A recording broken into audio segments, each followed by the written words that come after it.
وبرنامج gaar ah ku saabsan cudurrada beerka ku dhaca gaar ahaan hepatitis B iyo C. Dhakhaatiir Soomaaliyeed iyo kuwa ajnabi ah oo iyagu ku xeeldheer cudurradaasi ayaa bulshada Soomaaliyeed ugu soo bandhigay tismooyin la xiriira cudurkaasi habkooda iyo qaabkooda iyo waxyaabaha uu noqon karo. Marka sida barnaamij gaar ah dawr camal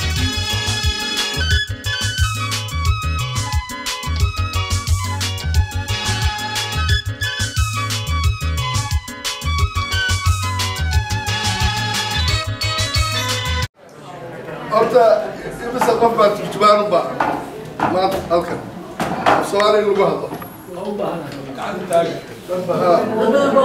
ضرب بوبا بركة سؤالي اللي وقت بلابنا إنجليزي اللي وقت وضعنا وسكول حوضنا نتو تجبانة تشوقي وهالك وقت بورك سوالك كمروا هي ما لكن واحد كل لنا اللي شرح وحن هالك الروم هالنقينا جامعة مينيسوتا University of Minnesota iyo gargaar clinic iyo Gilad oo ah urur caafimaad dawooyinka iyo sameeya iyo Maya clinic waxaan leenahay waa mahadsantiin inaad noo qabateen shirkan qiimaha badan qiimaha shirkan uu leeyahay waxa weeye waxaynu u baahnayn oo ku saabsan beerka iyo cudurradiisa iyo dawooyinka baa laga hadlayaa marka aan waxaan leeyahay dadka ka soo qaybgalay soo dhawaada welcome waana mahadsantihiin waxaan halkaa intaa ku darayaa waxa weeye in halkan aad ka dhagaysan doontaan dhakhtarro badan oo qiimo leh qaarna Soomaali yihiin qaarna yihiin jaamacadda ka socda kulligood waxay noo sheegayaan qiimo inoo leedahay innaga waxay noo muhiima inaynu baranno sida wax u shaqeeyaan haddaynu nahay Soomaalida dadkuna macluumaadka ayuu wax ku fahmaa xogta inuu ogaado buu wax ku fahmaa marka waxaynu yeelaynaa waxaan kaloo halkaydii sheegayaa inay joogaan dad badan oo ugu yaraan 5 urur oo Soomaaliyeed oo dad ama xaafadda ka shaqeeya ama meelo kale ka shaqeeya oo waxay maanta halka ka maqlaan gudbin doona waxaan kaloo ku sii darayaa in xaafaddanaynu degannahay Soomaalida aad ugu nooshahay adeeg badanna ku hesho masaajidaad jira halkan sida Daarul Quba Daarul Hijra Shaafici waxa kaloo jira ururo badan oo ama halka ka shaqeeya ama ka shaqeeya meelaha ka soo horjeeda waxaan leenahay soo dhawaada waana mahadsantihiin I want to also mention someone, a friend of the Somali community, or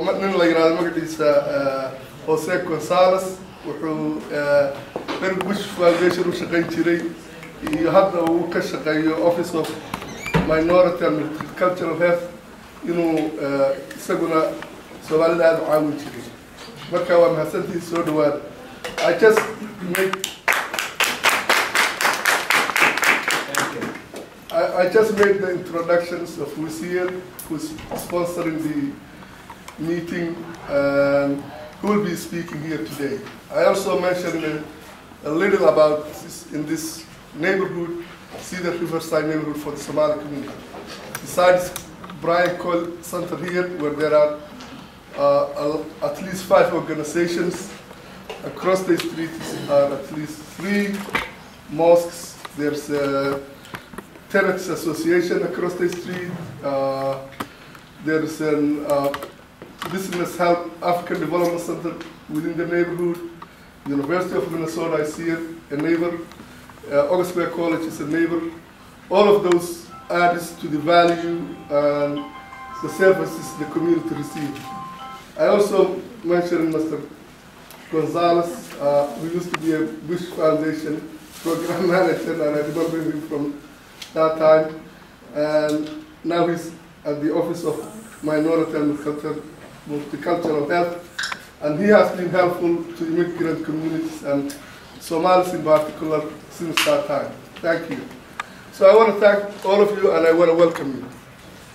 Thank you.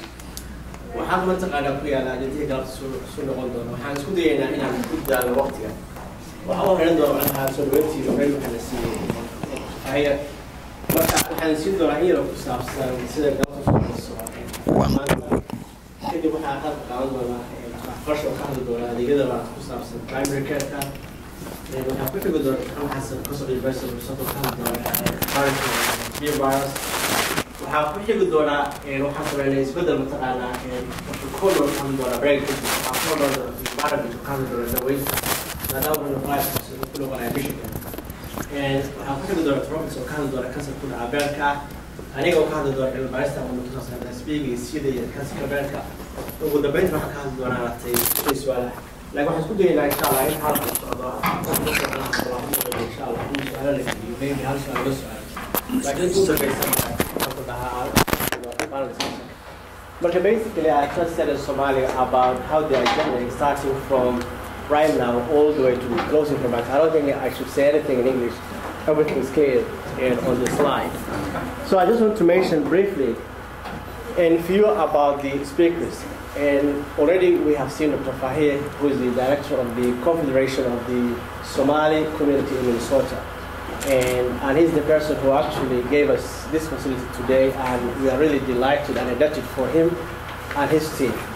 We also have Dr. Afkarsha, who will speak after him, and he will talk about the primary care services here in Minneapolis, since he founded and owned a practice which exclusively serves the Somali people. But waxaan ka hadli doonaa macnaha tawaarta Saciid Fahya waxaan ku xigi doonaa Afkarsha oo ka hadli doona adeegyada primary care. Then we will have Dr. Hassan, who is a specialist in liver disease. He's from the University of Minnesota. And virus hepatitis B virus. And then we'll have a common space. University of Minnesota and Minnesota in gastroenterology.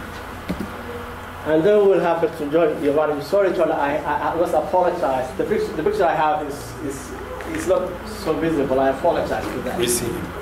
Because we see him. And Giovanni ka campaign that we sameeyay Gilead oo basically we yahay California. Like I said, we school ayaa jooga Michigan maanta noo yimid.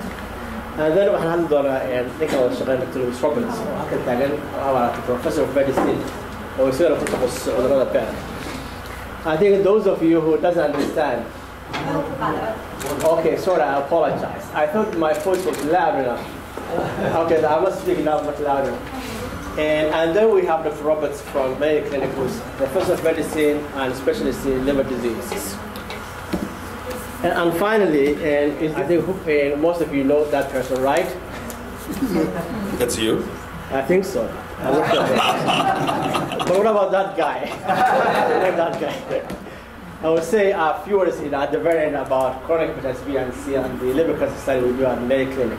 And I think before I hand over the podium to Dr. Farshid, I think we have to thank first and foremost, as I said earlier, to Saciid Fahya and his team, also to Gilead Science, and they are the ones who provided that lovely lunch we ate today. Especially, we have to say a big thank you to Mary Ellen. And I think we must say also thank you to all of you who volunteered your time this afternoon to attend this session. Thank you very much. Dr. Farshid, please welcome. anigu waxaan ahay Dr. Maxamed Araf Qarshe waxaan ku dhashay dalkeenii waxaan wax ku bartay jaamacadeennii Soomaaliyeed Faculty of Medicine aniga iyo Dr. Hassan iyo groupkaygaas waa sii gaboobaynaa hadda halkan Mareykanna waxaan ku shaqeeyaa anigoo dhakhtar internist oo cudurrada guud ayaan ka shaqeeyaa waxaan joogaa kliniga gargaar ee aad u taqaaniin hadda waa la bartay oo ku yaala Franklin iyo 27ka waxa maanta aniga halkan i keenay inaan ka hadlo arrintan ma aha takhasus aan u leeyahay beerka waa dhibaato aan ogahay in anigana ay isaameynayso maadaama aan joogo clinic ama meeshii ugu horeysay ama levelkii ugu horeeyay ee caafimaadka laga gelay albaabkii ugu horeeyay qofku marka uu yimaado Mareykan dhamaanteed waynu nimi oo waxaynu nahay dad wadanka yimi waxa la inoo sameeyaa wax la yiraahdo screening ama waa la ina baaraa screeningaas oo dhiig baa la inaga qaadaa dhiiggaasaa lagu ogaadaa inaynu ka caafimaad qabno beerka cudurradiisan B iyo C iyo inaynu difaac u leenahay noocii la odhan jiray E markaasaa dabadeedna qofkii laga helo xanuunka ayaanu annagu qoladayada dhakhaatiirta laynka hore iyo waxaanu u gudbinaa dhakhaatiirta beerka su-aashu waxa weeye waa maxay roolkayagu ama waa maxay waxa annagana laga rabaa adigase waa maxay roolkaagu waa maxay waajibaadka lagaa rabaa adiga marka qofka laga helo xanuunka noocu doonaba ha ahaado beerka ah waxaa loo baahan yahay kow dhakhtarka inaad weydiiso xanuunka ku hayaa wuxuu yahay oo si fiican aad u fahamtid qodobka labaad waxa weeye talooyinka lagu siiyo iyo tilmaamaha lagu siiyo iyo meesha lagu xawilo in aad tagtid oo aad ka faa'iidaystid fursadda waayo adiga qofkii kula dhashay ee dalkii jiray ee cagaarshowgu ku dhacay ma laha awooddaas ma laha fursaddaas uu dhakhtar beerka uu ku arko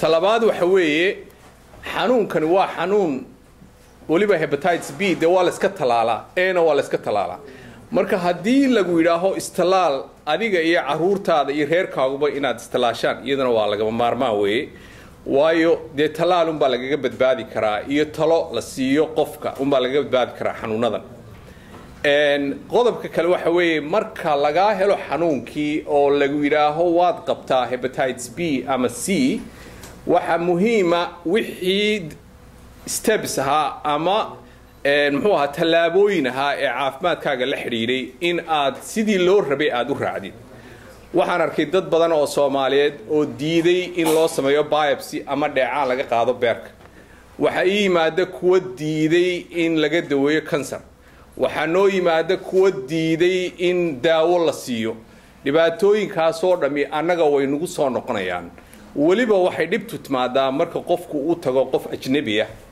oo ay adkaato si isu fahmaan waxa jira wax culture-keennii iyo culture-kii dadka kale u dhaxeeya oo qofku marka uu buko wuxuu u baahan yahay inuu ka gudbo barriers waxa loo yiraahdo ama caqabadaha ay ka mid yihiin kuwa maskaxda oo ay ka mid yihiin kuwa dhaqanka oo ay ka mid yihiin kuwa distance-ka ama awoodda qofku tagayo barriers-ka noocaasa ama caqabadaha noocaasa waxa loo baahan yahay dhakhtarka jooga levelka hore ee anigoo kala ahi inuu qofkii ka dhaadhiciyo oo uu u sahlo oo uu ka saaro Soomaalidu hadda buufis bay tiraa buufiska uu qof ka saaro marka qofkuna wuxuu xaq u leeyahay inuu su'aalo badan weydiiyo qofka haddii aad fursad u hesho in lagu daweeyo waa inaanad diidin waa inaan la isu sheekayn waa in la isku daweynayo ee talooyinka la isku siinayo qofku markuu aqoon u leeyahay wixii talawa uu siin karaa laakiin haddii aynu inagu telefoon iskula meeraysano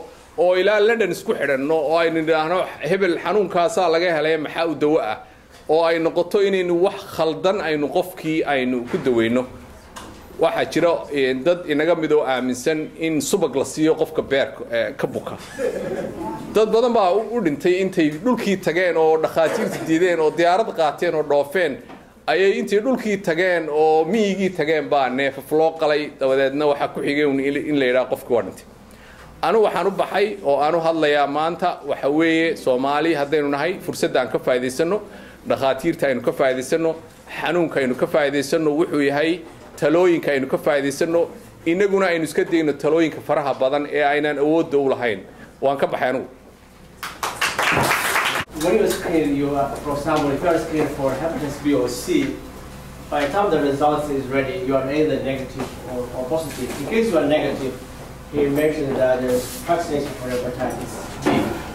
But he also stressed it very hard that we need to actually listen and follow the advice given to us by our physicians, whether or not we have the infection.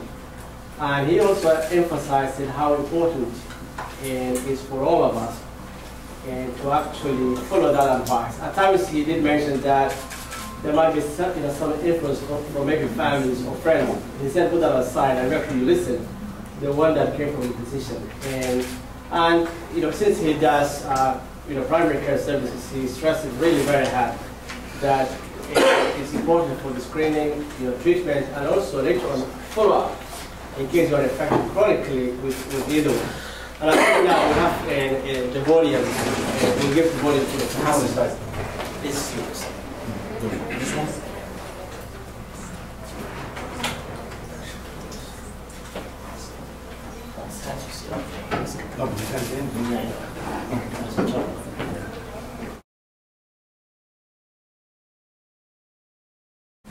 Okay. Is that okay with everybody? Because you can read the slides. Yeah.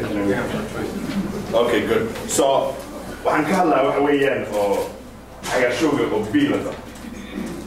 Sidaa waqtiinba maxay ahaydey oo cagaarshowga biil waa ku badan yahay Soomaalida. Wuxuu ahaa adduunka oo dhan waa ku fara badan yahay. Marka maxaad rabtaan inaad ka ogaataan cagaarshowga biila weeye waxa oo muhiimka ah. So, dadka oo cagaarshowga biila qaba adduunyada dhammaanteed waxa weeyaan ilaa 2 milyan oo qof oo United States ka ah adduunka haddaad u fiirisidna waxa weeyaan it's probably much more. waayo dadka oo cagaarshowga qaba oo Maraykanka waxa weeyaan 0.4% waay. haddaad innaga inoo eegtid Soomaalideenana waxa weeyaan 10% waay. waxay nala mid dadka oo Southeast Asia oo maxay ahaydey oo Mongska iyo Vietnamese iyo Chinese iyo ayaan isku nambaranahay moogtay 100 qof markay meesha soo taagaan 10 ayaa cagaarshowga qaba. marka dadka cagaarshowga qabana badidoodu ma oga inay qabaan cagaarshowga biila badidoodu inay qabaan ma oga. waxaa laga yaabaa markii oo waddankaas soo gashay in lagu tasgareeyey moogtay oo qoladan oo public health inay ku tasgareeyeen waa kuu sheegeen laakiin badidoodu waa iska iloobaan moogtay. waayo dad badan baa imika ku imanayo kule moogtay maan ogeyn 2 sanaan ogaa ka waran baad oranaysaa maxay ahaydey markaad waddanka 10 sannadood ka hor waa la ii sheegay laakiin ma xasuustay kuleeyihin moogtay. okay talabaad waxa weeyaan cudurkan markuu kugu dhaco waqti badan buu jirkaaga ku jirayaa dhibaato badanna wuxuu soo gaarsiinayaa beerka. so dadka oo maxay ahaydey oo cagaarshowga qaba marka oo Maraykanka la fiiriyo 80% ma oga sida nimka hore idinku sheegay 80% ma oga. okay so sideed ku ogaan kartaa waxa weeyaan blood test yar oo maxay ahaydey lagu fiirinayo oo screening ah ayaa sameynaysaa hal dhiig waa halkaa dhiig wuxuu kuu sheegayaa inaad qabtay iyo inuu ka baxay oo kugu dhacay. talabaad waxa weeye dadka oo maxay ahaydey oo cagaarshowga qaba haddii oo 4 qof ay qabaan cagaarshowga biila hal qof xanuunku waa ku sii fidayaa waa ka sii daraya. wuxuu noqon karaa markaa inuu keeno inuu beerku adkaado uu noqdo maxaa la yidhahda waxaan oo cirrhosis kala tahay inuu dhagaxoobo beerku oo dabadeed uu dhiigu ka dhex bixi kari waayo. hadduu dhiigu markaa uu beerka dhex mari waayo maxaa imanaya dibradii calooshii biyaha dadka ka galayeen qofkii oo yaab noqda oo indhihiisu ay isbedelaan midabkoodu laguhu ka bararo ugu dambaysta waxa weeyaan koomu galaya waana u dhimanaa moogtay. isla markaabana waxaa ka daran taas dadka oo cagaarshowga qaba b hataa hadduu beerkoodu fiican yahay oon biyo caloosha ka gelin oona looga ka bararin waxaa iman karta waxa la yidhahdo oo maxay ahaydey cancer ayuu keeni karaa moogtay. dr luisa idin sii macnayn doona taas laakiin adigoon beerkaagu bukin ayaa wuxuu keenaa maxay ahaydey oo cancer cagaarshow. okay marka mar walba maxaa muhiima in aad dhaqsi ka ogaatid waayo haddaad dhaqsi ka ogaatid ama waa lagu daweynaa ama waa lagu monitor garaynaya waa lagula soconaa. okay markii dawooyin ani markii oon cagaarshowgan ka shaqeeyaan bilaabay waxay 83 bay ahayd oon muqdisho joognay oon dhiig ka qaadnay moogtay oo xaafado badan iyo mukaydumis meel la yidhahdo ku taalla oo shabeellada iyo meelahaas xaafadan ka wada ururinay moogtay. berigaas dawo ma jiro imika laakiin dawooyin baa jira oo lagu suppress garan karo kiniin aad qaadanaysid baa jira haddii aad u baahan tahay inaad qaadatid. marka dawaa jirta markii hore dawo ma jiro maalin walbana waxa weeyaan war cusub baa soo baxaya.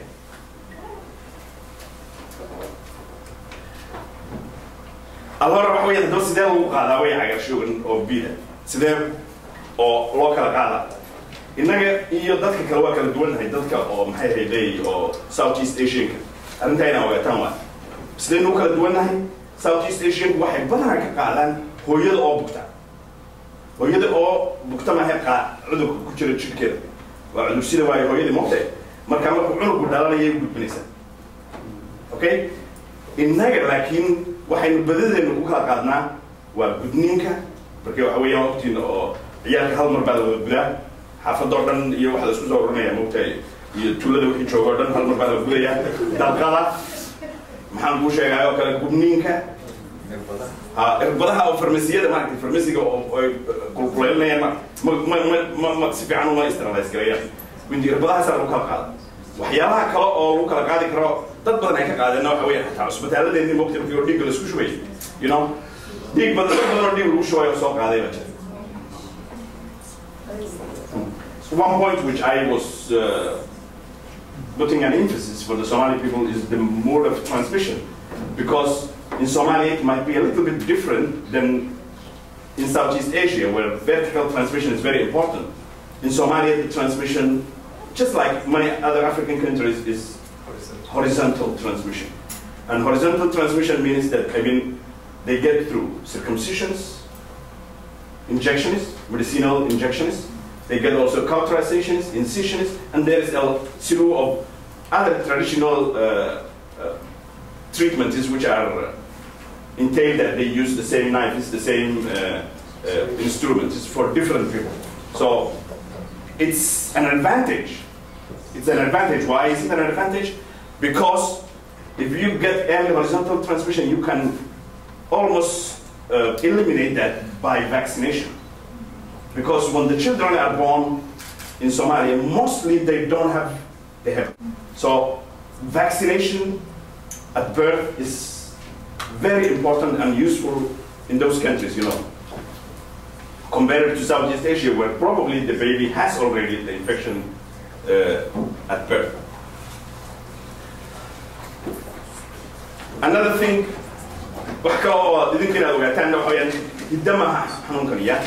okay?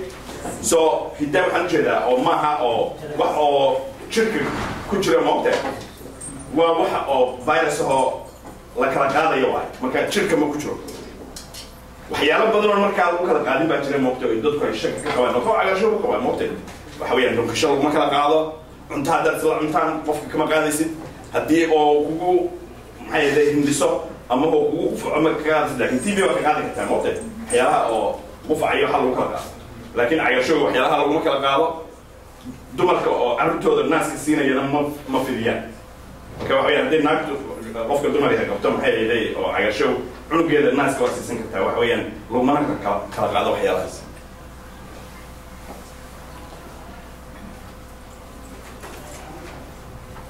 So tan horena lagu sheegay moogtahay waxa weeyaan hababka oo lagu kala qaado waxaa ka mid a moogtahay oo maxay ahayday ilma dhalinta moogtahay ilma dhalinta markaa waayo waxyaalo badan baa meesha qalad hataa dhici kara moogtahay hataa innaga lafteena markaad u fiirsatid moogtahay waayo waxa weeyaan gudniinka innaga wuxuu keenaa in oo maxay ahayday dumarku ayna caadi u dhalin karin badana oo loo baahan yahay in oo wax la yidhahdo epistomy oo geesaha laga gooyo si ilmaha madaxiisu uga soo bixi kara meeshii moogtahay la sameeyo waayo marka oo gudniinka ay sameeyaan waxa weeyaan meesha waxay noqonaysaa oo maxaa la yidhahdaa markay wax bogsadaan maaragtay scar bay noqonaysaa hadday scar noqotana waxa weeyaan in la gooyo waayo moogtahay marka dhiig badan baa imanaya dumar badan baa dhiig baxa moogtahay innaga markay carruurta dhalayaan hadday dhiig baxaanna waxay keenaysaa dhiiggii hadday iyadu gubtay ama carruurta baa ka qaadi karta ama dadka kaloo ka shaqaynaya moogtahay oo mulisada iyo wixii ayay gudbin kartaa.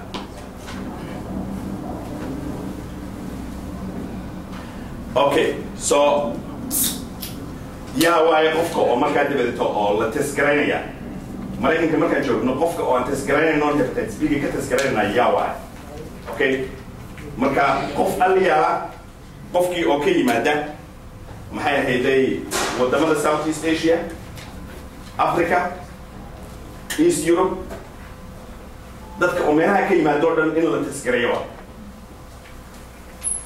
okay teskino ay sheegay inuu wax dhib yar yahay oo dhiig hal dhiig oo la qaadayo waa mooto hal number laga fiirnaa. Okay, so maxaad idinku samayn kartaan markaa idinku waxaad samayn kartaan waxa weeyaan innaga gidigeen Soomaaliya oo dhan waxaynu maxay ahayd in laynaga fiiriyo waay qof walba waddanka jooga haddaadan lagaa testgaraynin CDC da maxay ahayd regulationkeeda wax weeyaan qof walba oo ka yimid Africa Soomaaliduna Africa ka wada timid in laga testgareeyo waxa weeyaan cagaasho gabi gidigii marka qofkii han ogeyn inuu istasgareeyo waxa weeyaan afka shuu tegi karaa wuxuu tegi karaa maxay ahaydee oo maxamed cabdiraxmaan ku tegi karaa cid kale ku tegi karaa jaamacadda noogu iman karaa waa ka tasgareynayna. I was telling them that every Somali qualifies to be tested for hepatitis B. So if you haven't been tested before, get tested. Okay? Also add hepatitis C as well. Yes, and hepatitis C also. I was Colbert is going to talk about it. But another thing is arutahta. Aruten or yadirka. Wahawayan or Sarah from pediatrics is here. They are willing to test all, children. And I think there is a number which you gave me, which they can call if they are told that they have hepatitis B. And this is children below 18 years? Yes. Aruta or siddeed iyo toban sano ka yar arurtaada haddii oo had ku ogtahay ama had ka shakisan tahay inay cagarshoog qabaan waxa weeyaan oo Sarah Schwarzenberg waxa weeyaan oo waxay jaamacadda qaybta oo defshiidka gabadha runta waaye waana meeshan agtiina waaye. So I was saying that it's very near. The pediatric hospital is so close. We will give you the number and we will live with the office here. So marka hadii had carruurta had shaki ka qabtaan inay qabaan cagarshow ama had ku ogtihiin ba inaad soo wacdaan. Okay?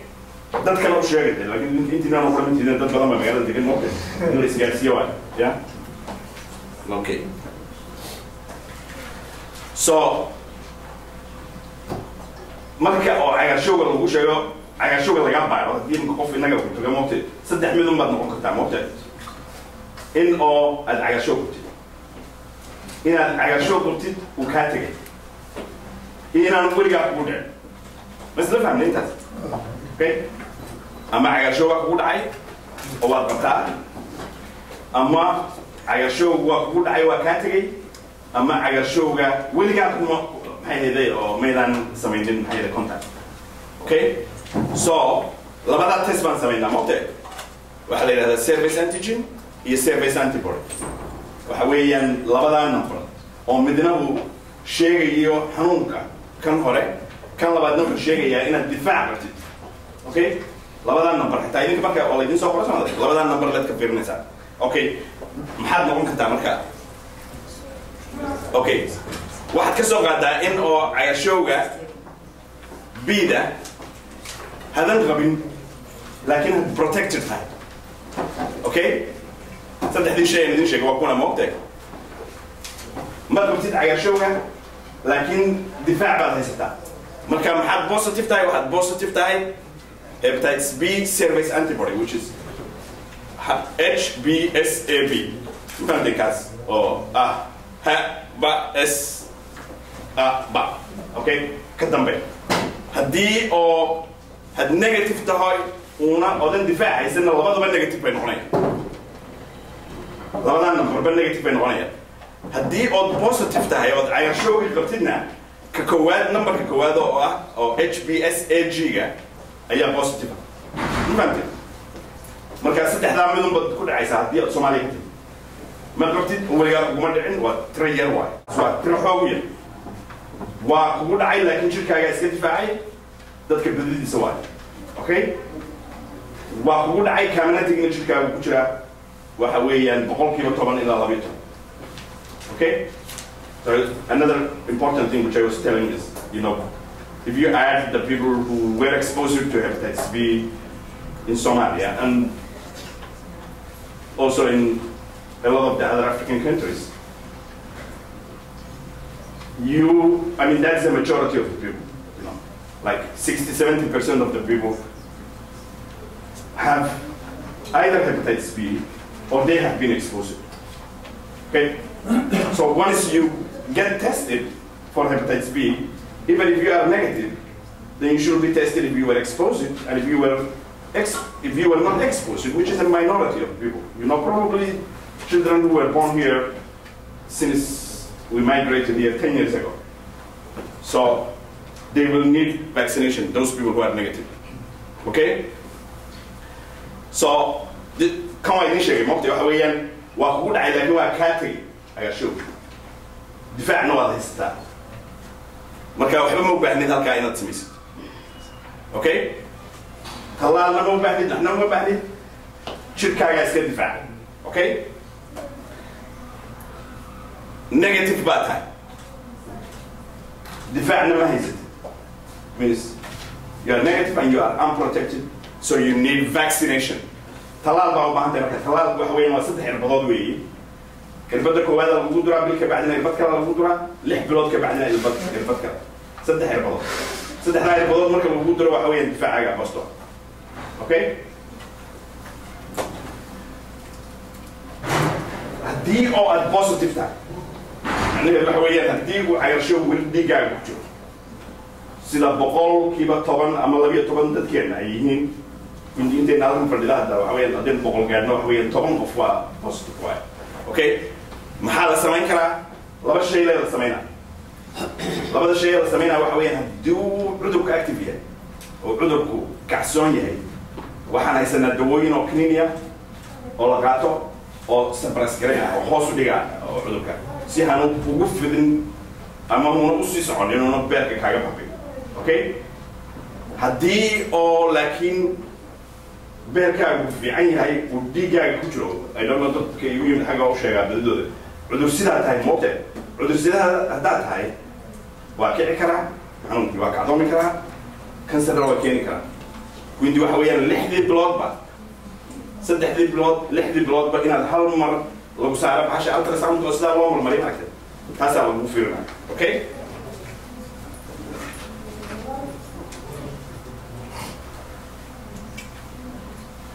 Okay, so I already talked about this.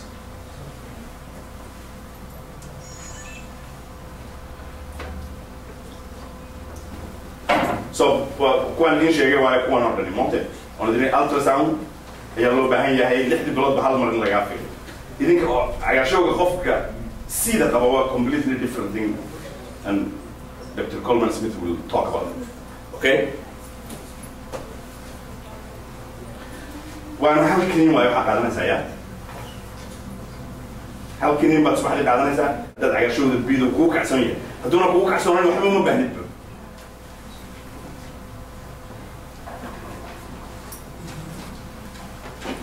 marka waxa weeyaan oo dawkininkaas wuxuu sameeyaa viruska uu baabina wuxuu ka dhigayaa in on jirka laga garan karin haddaan jirka laga garan karin oo baabiyana waxa dhacaya maxay hayday oo cidna ma qaadsiin kartid adiga beerkaaguna waa ku nabad gala okay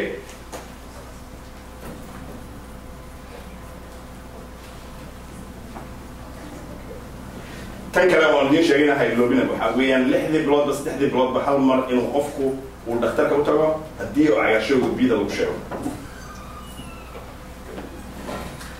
دوينك هدي او دان اسكا بخين كرنا waxa weeyaan maxay hayday oo waxa jira oo helplines ba jira oo dadka oo community doinka sameeya waa ku caawinayaan muuqdo okay so Mary okay I was telling them that I mean if you can afford you know to get the medications for hepatitis B, then there is some help from the companies who made the medications, which was the last slide. You know. Hey. I showed you B and C. I don't know if you could do it. I also okay. Ah, okay, good. He was asking for those of you who don't know hepatitis. An old friend of mine is an agronomist, you know, from the University of Utah, and he's also a kidney transplant at the University of Minnesota. So he's somebody I know for a long time. You know.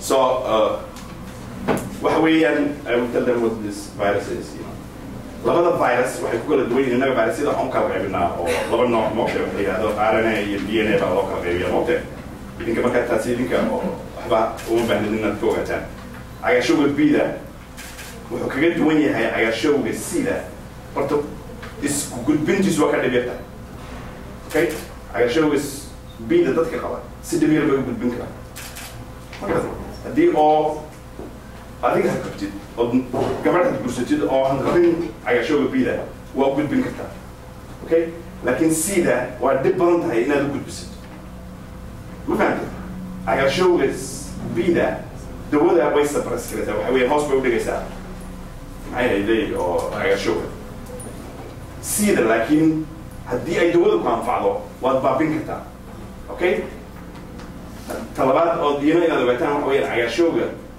bida dadka qabo dhan giddigood beerka kama bukaan dad baa sidaa laakiin dadka cagaarshowga si lagu sheego waxa weeyaan giddigood waa wada bukaan okay marka beerka dhibaato gaarsiinaya waay what I was telling them is that I mean the bee you can be a carrier you know and only a minority as I told 1 in 4 will have chronic liver disease while C because that's what he was asking if you have the antibody you know you are likely sick of liver disease you are the carrier thing doesn't exist. Okay, I think we will have at the end of the session. We'll have, you know, we will have questions. Discussion, but I think maybe after this. marka oo dhamaatro maaragtay oo doqorka hadlo kabacdi baan maxay hayday su'aalaha oo soo noqonaa mid kale meesha ilaa lixda gabadh way la joogeen. Maybe you can give 2 more questions. Okay, go ahead. Hey, gabadha. The work طبيعي أنا أخذت في أوضة سي مو ما لسه فن وكذا What I was so shaking off the question she was asking is if your parents have hepatitis B, you know, or C, that's which Coleman would address that. What is the possibility that the children will have? So, waxa weeyaan haddii hooyada iyo aabbaha cagaarshowga bida qabaan carruurta in la bada tiskareeyo okay waayo waxaa lagu kala qaadi karaa mataqaana waxyaalaha oo guriga ka dhexeeya haddii oo had adayga si qalada aad u isticmaashaan ama maxay hayday oo ku qaldantidood qaadatid carruurtu iska qaadan kartaa moogtahay iyo sakiinooyinka moogtahay garhka lagu xirto waxyaalahaas oo dhan maa iyo waxay caloosha ku dhaco dhan baa waxa weeyaan gaas ama lafjeex ha noqdo ama ha noqdo oo nabar caloosha ku yaalo which is another virus which affects the liver. Okay, so first question is, what is hepatitis C? And it's another virus which affects the liver. Can you guys hear me? Yeah. Okay, just wave at me if you don't. So, it's a disease of the liver. The first thing I thought I'd just spend a couple of minutes talking about. So it's a disease of the liver. Why does that matter? What does the liver do? Where is it? What is it? So and I know there are some healthcare providers here in the audience, and I apologize for being very simplistic. I'm sure you'll know all this, but perhaps there's some people that are not non-healthcare providers, lay people, who don't know much about the liver, what it does, where it is, and so on. So I'm going to spend just a couple of minutes just telling you what it is and what these viruses cause. Shall I say that? Please. So, waxa weeyaan Dr. Coleman wuxuu ka hadlayaa waa hepatitis oo C. Okay? Marka waxa weeyaan hepatitis C maxaan uga hadlaynaa? Muxuu qiimo u leeyahay aan maxay hayday warkiisa u wadnaa imka? Waayo waxa uu waxyeelo gaarsiiyaa beerka. Hadduu waxyeelo beerka gaarsiiyo maxaa ka imanaya? Marka arrintaas uu ka hadlaa moogtay. Okay. So firstly, what is the liver? Where is it? What does it do? Hadduu ku yaala beerku maxay hayday muxuu qabtaa? Okay, the liver is the largest internal organ we have, and it weighs 3-4 pounds depending on the person's size. And there are 2 parts to it, and they're joined together. A right side, which is bigger, and a left side, which is a little smaller. Marka beerku waxa weeyaan waa maxay hayday oo waxa ugu weyn waaye oo maxay hayday unugyada dhiiggeena ku jira moogtay ama maxaa la ganacyada xubnaha dhiiggeena ku jira okay kuwa ugu weyn waaye laba qayboodna uu leeyahay midig iyo bidix. And that's what the liver looks like. And you can see in the top, the little picture up there, you can see where it is. It's in the right-hand side, right up under the ribs, on the right-hand side of the abdomen. Marka beerku wuxuu ku jiraa waa halka kor waaye moogtay idinka waxa weeyaan oo markaynu calool baynu wadnaa halba moogtay laakiin beerku halka kor waaye okay qaybta koowaad hadda halka kor ka dareentid waxa beerku waaye okay so what does the liver do? And it does a lot of things, and I'm not going to spend a lot of time on this, but it makes something called bile, which is important for digestion. It's a chemical factory. It works on making and breaking down toxins, makes protein, it makes carbohydrate, and it deals with all of these compounds that come into the body. And the other important thing it does is it stores things. It's important for blood clotting, and it's important for detoxifying things. In other words, things that we eat, the liver breaks them down so they're not toxic, so it doesn't affect the rest of the body. marka waxa weeyaan oo muxuu qabtaa beerku wuxuu qabtaa wuxuu soo daayaa dheecaanka oo lagu dheefshiido cuntada ma fahamtay waliba special duxda waxa kale oo maxay ahayd sameeyaa warshada jidhkeena waayo moqtay marka waxa weeyaan wixii markaynu cuntada cunno xidmaa gasho beerkay tagaysaa markay beerka tagto wuxuu sameynayaa maxay ahayd unugi waxyaalaha ay ka samaysan tahay maxay ahayd jidhkeena ka samaysan yahay protein ha noqoto ama ma noqoto maxay ahayd carbohydrates sida iyo maxay ahayd iyo wixii la mid waxyaalaha kale uu sameeyo waxa weeyaan harkaga dhiigga ayuu isna ka mas'uul dadka oo beerka ka wada aragteen haddii maxay ahayd la jeexo waxa weeyaan dhig isma taagay haddii ama ay madaxa meel ku dhuftaan waxa weeyaan oo maskaxda dhiigga uga furma marka waxay dadka oo beerkooda uu adkaaday ma harkaga dhiigooda taasi waa mid talabaad waxyaalaha kale waxa weeyaan haddaad sun cuntid waxyaalaha sunta markaad cuntid intaana jirkaaga gelin beerkay sii maraysa marka ayaa wuxuu ka bixinayaa sunti So that any of these viruses which damage the liver, any of these things can go wrong, and we can get people can get very sick with these if any of these things go wrong. haddii markaa oo dabadeeto oo beerkaaga uu ku dhaco cagarshow ama biyo ama sii wuxuu rabaa noqdo ama xataa dad oo alcohol cabaashirin intaan ugu badnayn oo beerku dhibaatoobo markuu dhibaatoobo waxyaalaha uu samayn jiray beer gidigood way qaldamayaan marka waxa weyn digaaga lama xarkagayo suntana ma ka bixin kartid jirkaaga maxay hayday oo cuntadan ma dheefshiidi kartid. Okay, so let's go to hepatitis C. Who gets hepatitis C? Well, the first thing to remember, hepatitis C mainly, not always, but is mainly spread by blood contact. waxa weeyaan cagaarshowga haddaba oo sideebaa lagu kala qaadaa kii hore waa idin sheegnay mogta sida lagu kala qaadayo kan waxaa lagu kala qaadaa waxa weeyaan dhiigga inuu dhiigga kala taabto laba qof dhiiggooda inuu istaabto waa.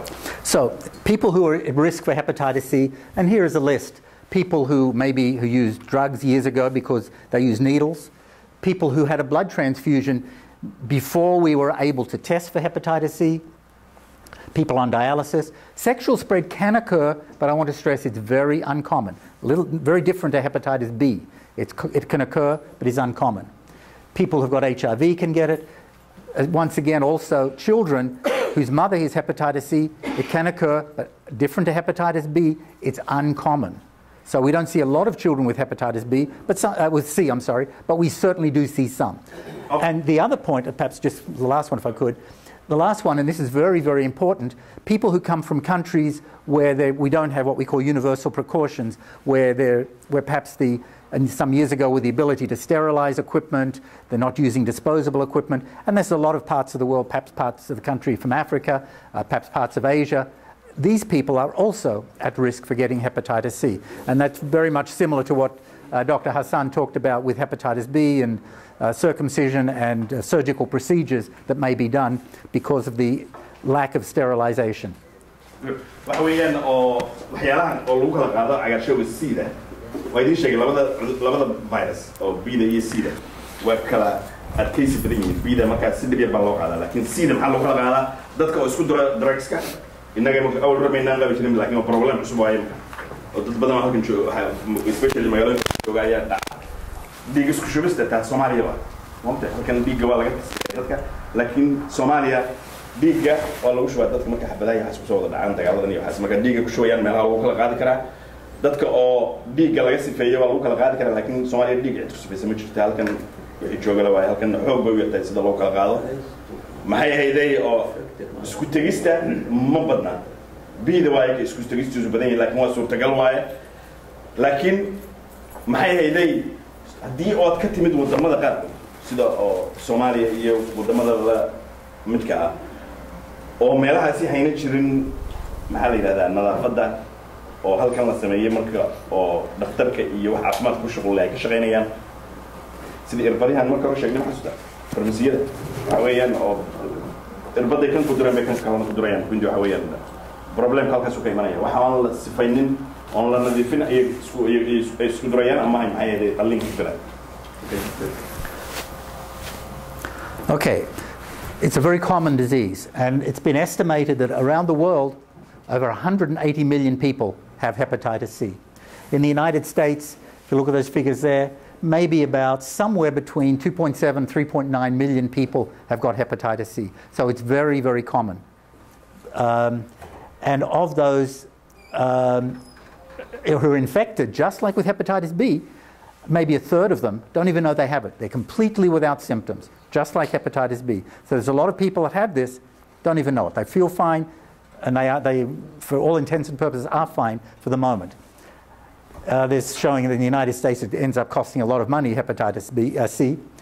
And if we look at people that do get chronic liver disease, over half of them have hepatitis C. So it's very, very common in the United States, not only amongst the migrants from Africa, but Asia, but also who live and born in the United States. Extremely common. And it's, if we look at our liver transplant group, and the same with the other centres across the country, Mayo Clinic and other transplant groups, hepatitis C is the most common cause for the liver failing and to need a transplant. Okay.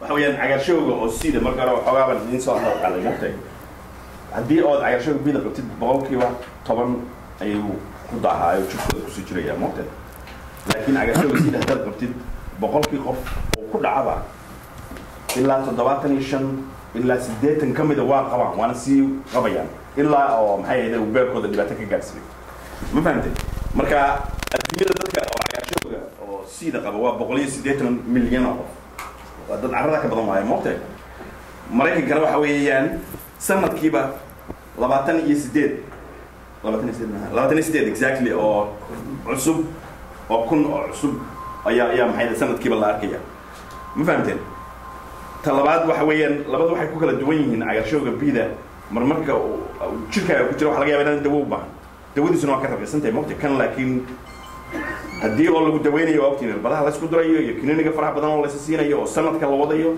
moogtay ama oo 6 bilood la wadayo waxa weeyaan lacagta uu ku kacaya waxa weeyaan xoog bay u badan tahay hadduna adigu hadan bixinayna waxa weeyaan society-ga bixinaysa moogtay oo maxay ahayd dawladda cashuur dad laga qaaday marka waxa weeyaan lacag badan buu ku kacaya waxa weeyaan cagaarshowga oo siidu dadka oo beerka laga bedelo waxyaalaha looga bedelo number 1 iyada Okay, next one. And this just shows you a map how common it is around the world. The countries in blue have got almost anywhere between 2.5% and 3% of the population infected. And you can see that's the United States, much of Europe, and includes Somalia as well. So it occurs 2.5 to 3% of the population. That's a lot of people have got hepatitis C.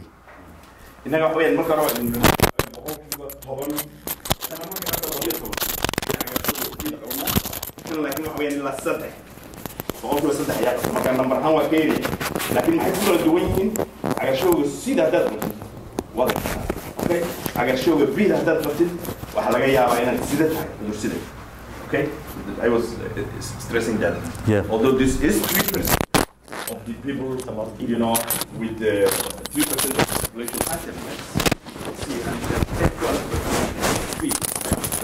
the burden is here higher. Almost everyone who is sick. Yeah, you don't get a carrier state for hepatitis C. Okay. All right, so let's talk about people that get hepatitis C. What happens when somebody gets hepatitis C? And this is what happens. And I just want to go through this very slowly, and Muhammad, I'm sure, will translate. First, you get what we call an acute infection. That means new infection of hepatitis C. And we'll mainly display right now. I'll talk to you how it spreads. Maybe anywhere from 15, that should be 25%, not 45, I'm sorry. Anywhere from 15 to 25% of people, the body fights it off, they get rid of it. But that leaves maybe 3/4, 80% of the people where it stays there. It's what we call chronic. In other words, that means the virus stays there. Okay, so the virus stays there. Then so what? Some people, it doesn't do very much. It stays stable. Some people, it progresses to more severe liver disease, and that's what we call cirrhosis, where there's a lot of scarring in the liver, and the liver may start to fail, may start not working. Now, some people with cirrhosis, nothing much happens, and it sort of stays there. But a significant number of them will have what we call decompensation. In other words, the liver stops working, doesn't work well. And these are the people that are sick. And the other big thing that can happen with hepatitis C when it gets to cirrhosis is cancer, liver cancer. Now, admittedly, there's only a small proportion of the people with hepatitis C who end up there, but we can't tell. We can't necessarily tell. So somebody has hepatitis C, you don't know that maybe the disease takes 20 to 30 years. maybe in 10 years, 15, 20 years, they may end up with severe liver disease. They may end up with liver cancer. And that's why it's important to know early so we can talk a little bit about treatment and trying to prevent it, or at least follow it so we get problems early. Okay, so second, so let's have a look. Hadduu boqol qof ku dhaco cagaarshowga C waxa weeyaan 15 ilaa 20 kamid waa ka tagaa. Okay, inta kale dhan jirkooda ku jiray. Markuu jirkaaga ku jiro wuxuu noqonayaa uu geynayaa at the end inuu keeno inuu beerku adkaado. Beerku hadduu adkaadana waxa weeyaan waxyaalaha marka hore sheegno dhammaan imanaya moqti biyo caloosha ka galaya indhihi oo yalo noqonaya lugood ka baranaysid ilaa oo ka socoto. Haddii oo heerkaa gaadhana hadduu heerkaa gaadhana kansar buu isu bedeli karaa. hadduu kansar isu bedelana waxa weeyaan dee waqtigu ma dheera moogtahay marka uu kansarku kugu dhaco haddii aan lagaa dilin ama beerka lagaa wado marka idinka udhadiina ogtiin dad badan oo kansar ku dhacay xataa halkan jooga moogtahay markuu kansarku ku dhacay waxa weeyaan kuwa qura oo ka nabad galay waxa weeyaan kuwa oo maxay ahayd transplant inta lagu sameeyey oo transplantkiina uu hagaagay. Okay, laakiin badidoodu waxa weeyaan waa maxay ahayd waqtigu qaataba waxa weeyaan waa Okay. So, if we want to look at that then, so of every 100 people who get hepatitis C, let's go to the next slide, that makes it easier. There we go. Can people see that very well? No, it's the window is not there. Well, maybe I'll explain it then if I can. At the top corner you have 100 people that have hepatitis C. Okay? And we know that maybe 15, 20 of them, it'll get better. But that still leaves 85 of those people who will develop chronic disease. Now, most of them won't have problems. Now, maybe 2/3 of them will end up okay. A small proportion of them will end up with cirrhosis, and then a small proportion will end up with liver cancer and need a transplant. So in other words, even though there's only a small proportion there, because there's so many people with hepatitis C, that number of absolute people is actually very high. And we really want to identify people before they get to the bottom of that graph so we can do something about them. And I think that's the important message that has to come across.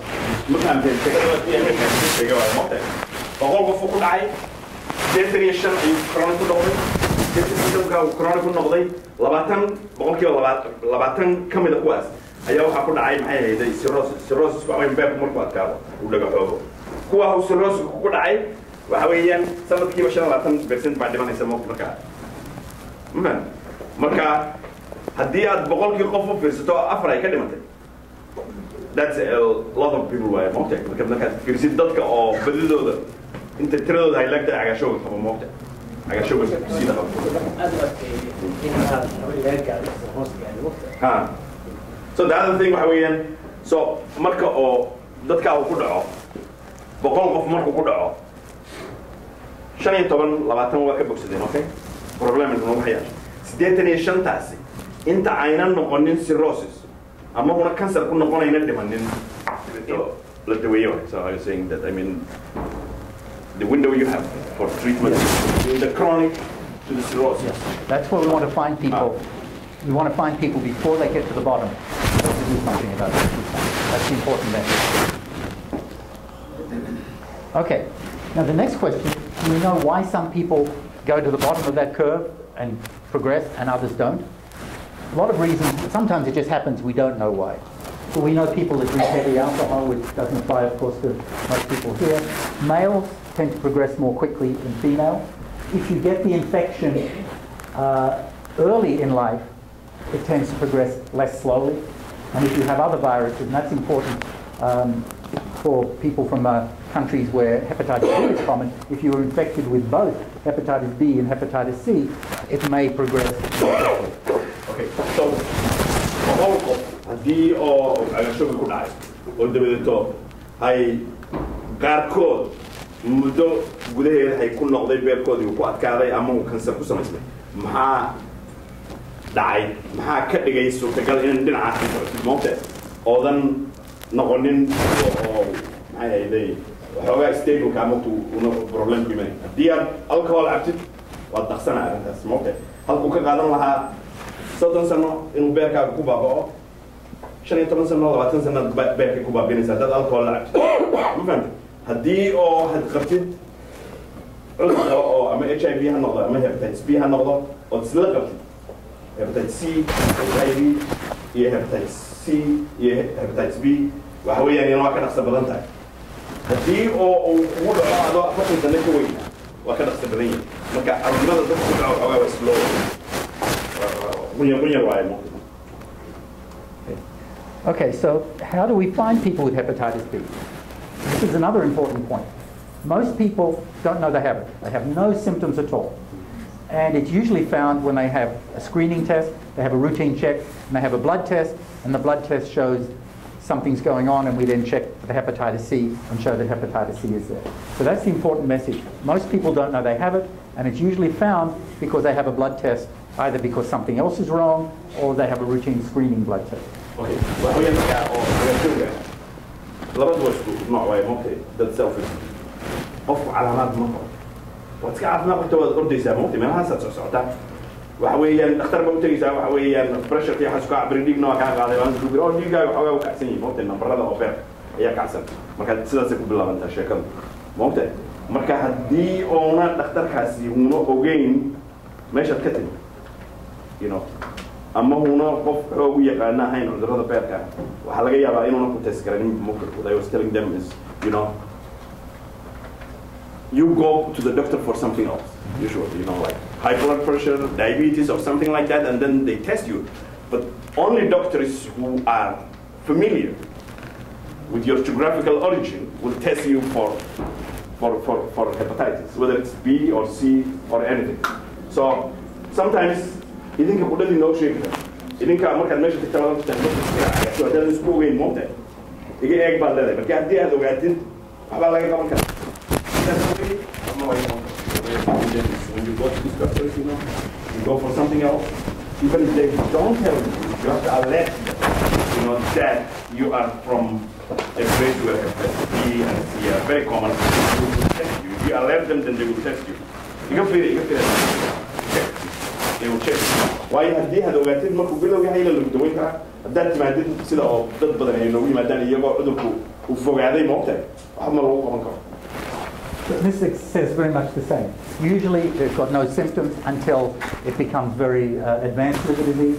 And even if they have symptoms before they get there, they're usually non-specific. There may be abdominal pain, fatigue, some joint pains, non-specific, nothing which points there's something going on with the liver.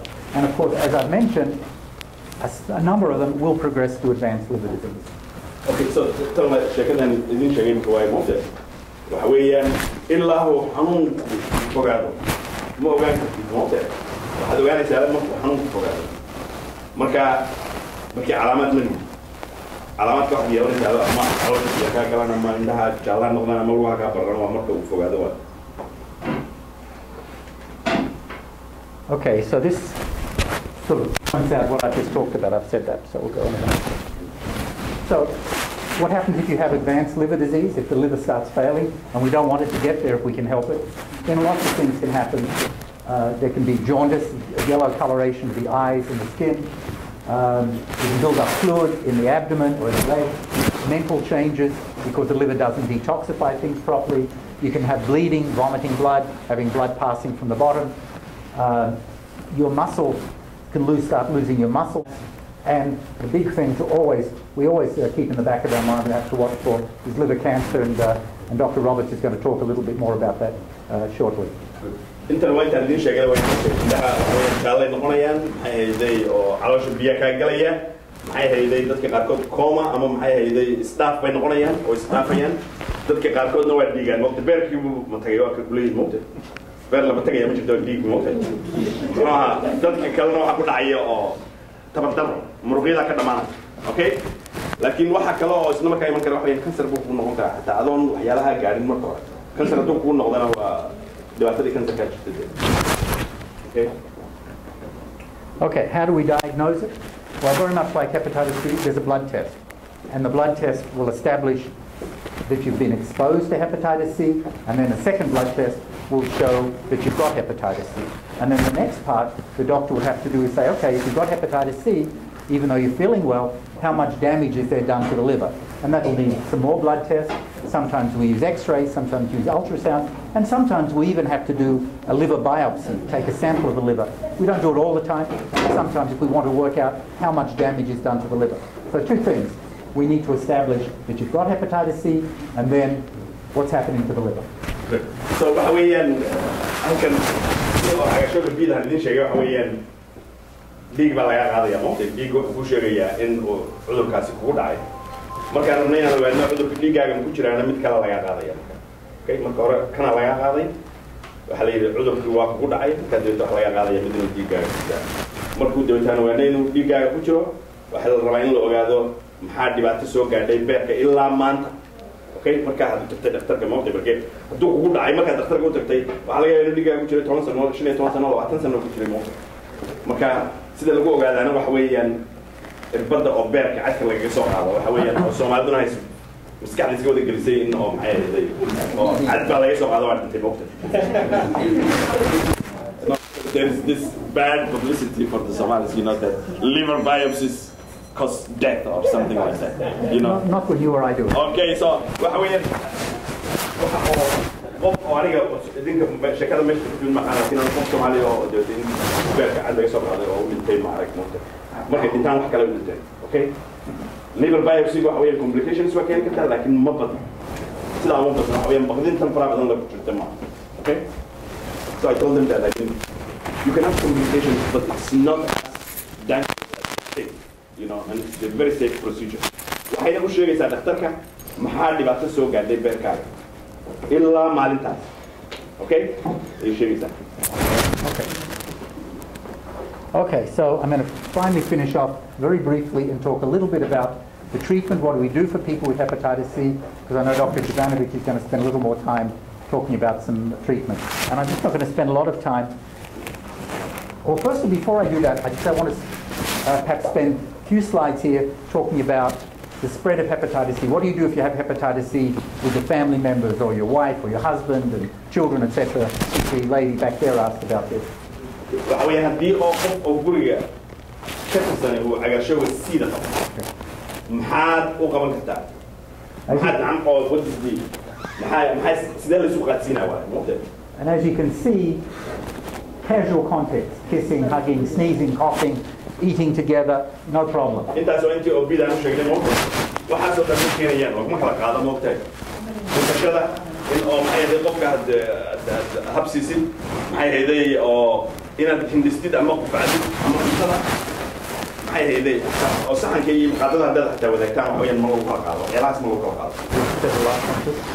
waxa weeyaan haddii oo maxay ahayd carruurta ay qabtana moqtay iskuulka iyo shaqada haddii qofka shaqaynaya ama maxay ahayd meelaha ciyaalku ku ciyaaraan ama child care-ka ma kaa joojinayso cagaashahooda qabtaa dabeetma tegi kartid maxay ahayd meelahaas ma jirto iskoolkooda way tegi karaan ciyaalku hadday qabaan xataa problem maha maxay ahayd adna shaqadaada waa aadi kartaa marka waxa weeye shaqada ma lagu kala qaado So what do you do? Firstly, you shouldn't donate blood, and they won't take your blood. They won't take if you want to donate organs and so on. That's not on. And the only thing that you really need to do is worry about blood, because hepatitis C is spread by blood. So you don't share things with your blood. Razors, toothbrush, this sort of thing. Any needles if you're diabetic or whatever, you don't share them. And if you have a cut or a sore, weeyaan oo kan duwanaanta maxay ahayd vida waxa lagu kala qaado waxa weeyaan dhiigga okay marka sidaan idin sheegnay waxa weeyaan dhiig ma bixin kartid haddii aad sii bixid isla markaabana organ ma bixin kartid kelima siin kartid qof okay waxyaalaha kale oo marka hadal maxay ahayd inaad si aadan dadka xaafadiina u qaadsiin moqtay carruurtaada iyo dadka kale oo guriga kula degan waxa weeyaan baasha garka lagu xirto cadayga haddii oo sonkor qabtid irbadaha aad dhiigga isku shubtid ama irbadaha aad isku durtid waxa weeyaan waxaasoo dhan inaydaan haddana qofna la qaybsan waayo haddii oo nabar kugu yaalana waxa weeyaan inaad daboshido okay How about sexual transmission? It's a very important question. The risk is very low, and we usually recommend that the partner, the husband, the wife, should be told about it. Perhaps you should test the partner, the husband, the wife, to make sure they don't have it. And most people should just continue in a normal relationship, because sexual spread between a man and a woman is very, very uncommon. You know, if people want to use some sort of precautions, that's a personal issue. But basically, sexual spread is uncommon. I usually advise that the partner be checked, and then if they're negative, usually it's not a problem. haddii oo labada qof ay qabtaa oo mid qabo waxa fiican inaad ogaatid qofka kalena inuu qabo in kale okay ogaanshada waa laakiin kan wuxuu kaga duwan yahay cagaarshowga biida maxay hayday isku gudbinta labada qof ay qabtaa waa ka yar tahay xoogay ugu yar tahay biida waa la isku gudbiyaa runtii kan xoog bay ugu yar tahay waxa ugu muhiimsanna waxa weeyaan inuu qofku ogaado waayo moqti qofka kale inuu qabayaan oo qabin marka dabadeed waxaad ka sheekaysataan waayo moqti dhakhtarka uu idin sheego waxyaalaha oo precautions ka sameynaysan. What about the mother has a child is hepatitis C and the baby? That's obviously another very important question. Once again, there's no medicine, unlike hepatitis B, which we can give to the baby to prevent the baby getting. But the risk is very low. Once again, different to hepatitis C. If a mother has hepatitis C, the baby should be checked, but the risk, it's there, but it happens. And you mentioned those where it does happen. We have our pediatric hepatology colleague, Dr. Schwarzenberg, and her colleagues do treat some of these people and look after them, but they see very little hepatitis C because it's spread very, very rarely from a mother to a child. We have a little with these okay. Marka in la taskariyo waa fiican tahay cunug oo hooyada ka qaaday laakiin intaas waxa weeyaan waa very rare. Oo hooyada in oo hooyadu ay u gudbiso cunugga. Okay, so I've sort of said most of this already. So if we have someone with hepatitis C, this pretty much summarizes what I said. The hepatitis C is checked, the virus level is checked, we check how much damage is done to the liver. Very importantly, if they don't already have, not immune to hepatitis A or hepatitis B, they should be vaccinated. Obviously no alcohol. And watch, especially in advanced cases, we always watch for liver cancer with tests just like Dr. Hassan talked about earlier. And if there is some damage to the liver and it seems appropriate, we do consider medicine, special antiviral medicine, to try and get rid of the hepatitis C if we can.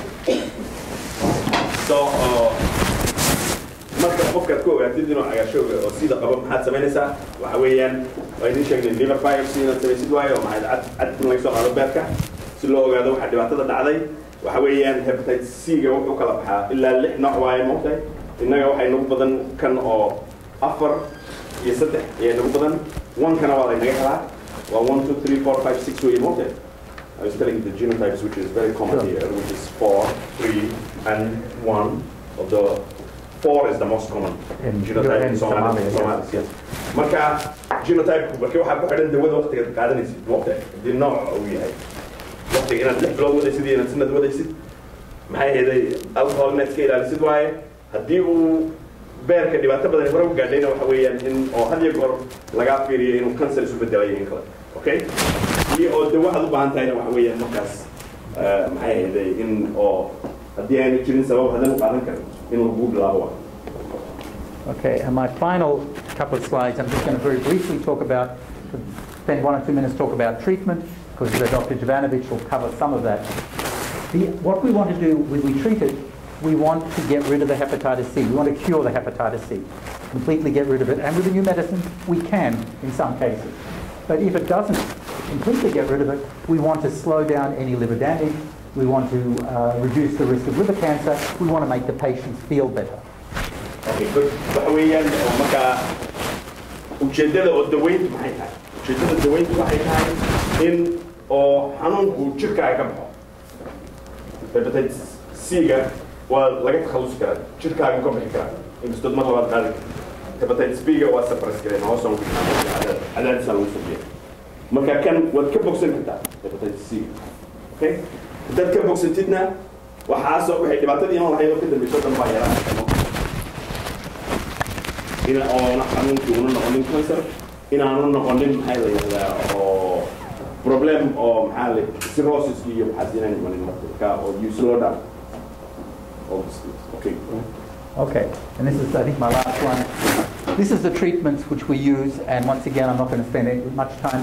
Treatment is with something called pegylated interferon, which is an injection which you give once a week, plus some pills called ribavirin. These pills are taken twice a day, and in some cases, depending which type of hepatitis C, you will use one of these new medicines, so-called protease inhibitors, Victrellis and Incivek are the two names here.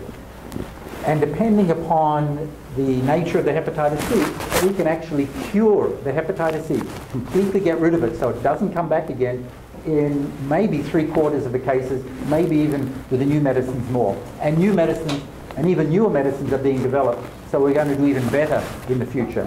Okay. وحويا I can see this يمكن ما يموت مركا هدي أو إننا نوع إنه بدنا فريسة إنه بدنا وحويا إن بدنا سيكون كارو لكن أو هدي هتوتيد كو ويجنا سومالي بدنا كو نوعا بتاع وحلو مدرك را لبدا سي دوّدن كله أو سب أو تلاب برلن هاي يو بسبب لبدا دو أيام مدرك را ما كدوّين كله مدرك وحويا chances ka inaad cudurkii ka bogsatid xoog bay u sareysaa inkastoo side effects leeyihiin moogtahay marka waa laga bogsadaa cudurkana okay waa fahamteen hepatitis C ga waa laga bogsadaa hepatitis B ga lagama bogsado. And my final slide, that's not a good way to end, but unfortunately the treatment, even though the treatments are getting better, unfortunately there are lots of side effects. But these side effects, the two things. One, we can manage them in most cases with appropriate medication and treatment. And two, the side effects usually go away, almost always go away once the treatment is finished. So perhaps a final point to make before I'll finish off is that the newer treatments which are coming perhaps in the next 2 or 3 years which are being developed will have less side effects. Maybe even we won't even need the injections.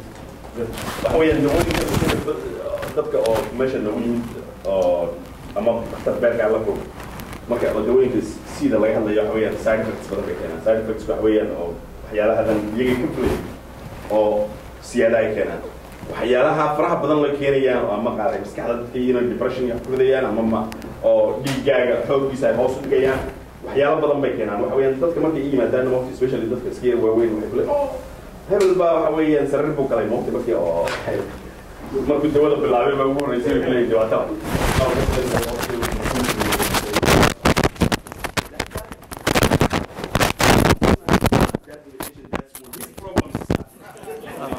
That's correct. لكن مركو الدول الجوجس بدلوا دول ما نسى شكلها okay وحويا أو حنونك أو باش دول هي كنيسو مدة هاد وديد دكتور كومي now I say that's as you said you want to see medication and then you are okay especially if you got rid of the virus. Okay, I'm going to finish off at this point and thank you for help with translating. You will be translating. ليش لما بفكر من الشركة سؤالها قدرها وضدين دارت وين الله ينسى ماشى مكان نمبر كا أو تلفون كلا أيوة واحد يبي مكان نمبر وين مكان توي يكون شغل أو عشوة هل كذا كلا سؤال لسه يبي. I guess what I wanted to say is that hepatitis B and hepatitis C, more commonly hepatitis B, can start even in infancy. And children who have hepatitis B and hepatitis C appear perfectly healthy. They grow normally, they go to school, they perform normally in school, and there's no way that you can tell by looking at a child or looking at your children that they have hepatitis B or hepatitis C. Okay, so when cudurradan badidoodu waxay bilaabmaan moogtay marka ilmaha yaryar yihiin ayay ku dhacaan marka iskuulka iyo waxyaalaha dhiganayaan waxa laga yaabaa inay qabaanba moogtay xanuunkii waxyaalaha sidii oo dadka waaweyn ahayd nooc weeyaan inaadan ogeyn baa laga yaabaa. In order to reduce the risk of liver disease as they get older, particularly as they move out of their teen years and into their 20s and 30s, monitoring their hepatitis B frequently is very important. haddii oo markaa dibato ilmahaagaa lagu sheego cagaarshowga ama B ama C wuxuu rabaa noqday oo hadhow si aad ula socotid inuu cudurkii sii kordhayay kale waxa weeyaan in lagu sameeyo monitoring ama maxay ahayd la qiyaasa mar walba meeshu maray waxa lagu qiyaasaa waa kii D iyo ultrasound ama waxyaalahaas okay. Some children will need treatment even when they're very young, but the most important thing is to watch the virus so that we can catch it when it's starting to flare and starting to damage the liver and suppress it so that we minimize the injury to the liver. حتى عروض وحويان مركي طبعا حنونك ولا جد وين كلا قاعد جو حنون كعسني هاي موتة مركا تسمعين في عيسى إنه حنون كوكعين ونروش يسعون مركا عروض حتى بلاد دواق على كتان. That's about it. Yes, good. So I think هاي ذي number كتلفون كأو بهنتين فهي ونجيبني ماشي الله صح يديه وحويان عروضه هالكاس واعي أوكي ده اللي هو جاي دي اللي هو جاي لكن عروض ده كذا دخلت تبغى يوم جيسان بعدين يجي عنو كناه. Great, good. Thank you. Yeah.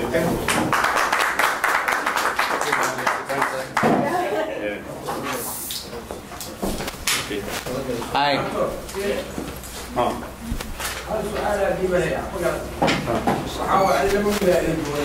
انت لي ده المحور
sheeganaa dadka oo gobolka yimid mostly waxaan ka hadlaynaa Soomaali haddaa fiirsan slide-kan aad fiirisaan 2 sano u dambeysay iyo 2009 haddaa fiirisaan kan eega kii koreey fiiriye oo Soomaalida ma taqoosay waxa arkaysaan in hoos u dhacay maatinka Soomaalida macnaha wuu macnaha aragtay ku dhacay inta qamar kor u kacay mar hoos u dhacay laakiin haddaa fiirisaan 2 dambe weeraad Soomaalida maatinka sidoo kale eega maaragtay fashion uu dhacay marka waxa iska cad basic dadka hadda wadanka baaray oo ka yimid Sub-Saharan Africa mostly leeyihiin Soomaali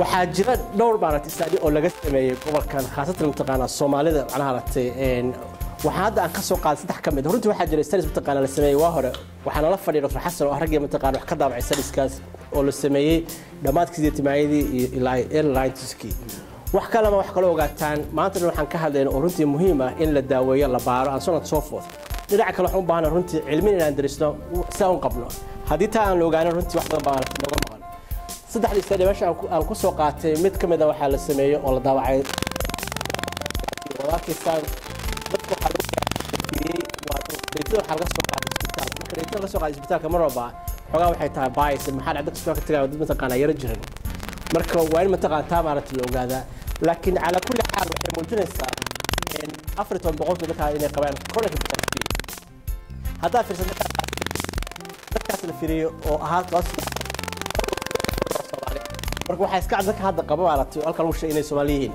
mid kale oo laga sameeyay magaaladeena Rochester ama county ku naal Omset County iyadana waxa loo qiyaasay mataqaana 190 ala ay ku qof dadkii macnaha aragtay la fiiriyay inay qabaan infectionka oo chronic oo bid ah waxa arkaysaan condition macnaha qof oo kamid waxay ka yimaadeen Africa laakiin for sure iska cad dadka inay Soomaali yihiin mid kale iyada dhawaan la sameeyay 3 sano 4 sano koor iyadana sidoo kale waxay sheegtay mataqaana 7 macnaha aragtay boqolkiiba inay qabaan chronic infection marka dadka meeshaan runtii lagu sheegay aan ogolaan inay yihiin most dad Soomaali ah marka inaga marka waxaan sameynay mayo waxaan fiirinay dadkii isbitaalka ma yimid laga soo bilaabo 96 ilaa 2009 waxaan sameynay Soomaalidiina waxaan kaleena qayb dadka Soomaalida waxaan kaleena qayb marka waxaan fiirinay saddex marker oo ah maaragtay service antigen-ka core antibody-ga iyo hepatitis B marka labada hore ka hore wuxuu tilmaami karaa dadka qaba chronic hepatitis B kan dhexe wuxuu muujin karaa dadka maaragtay ku soo dhacay kan kale wuxuu ka hadlayaa sida waan la socotaa hadda inay kala duwan yihiin bida waa DNA virus sidana wuxuu yahay waa RNA virus marka waa laba xalaha kala duwan waxa loo soo baxday oo runtii yaab leh aad arkaysaan marka la isla fiiriyo Soomaalida iyo dadka aan Soomaalida ahayn waxa uu kala bixinay nimankii iyo waxa uu kala bixinay dumarkii waad arkaysaan sida mataqaana ugu sareeyo Soomaalida bal fiiriyay kunkii qof oo Soomaali ah marka nimanka laga hadlayo 200 oo kamid ah waxay qabaan chronic hepatitis B mid ka aan ka hadlayno waa kii cadeynaya chronic hepatitis B ga halka dumarka kunkii ama 112 qof ayaa qaba chronic hepatitis B haddii aad la fiirisid oo aad laba baragtid kan maaragtay Soomaalida ahayn waa aragtaa sida u kala yihiin halka hoosena waxay tilmaamaysaa calaamad dadka waxa loo kala jibiyay da'doodii oo arkaysan taqaana u badan yihiin marka loo fiiriyo dadka aan Soomaalida ahayn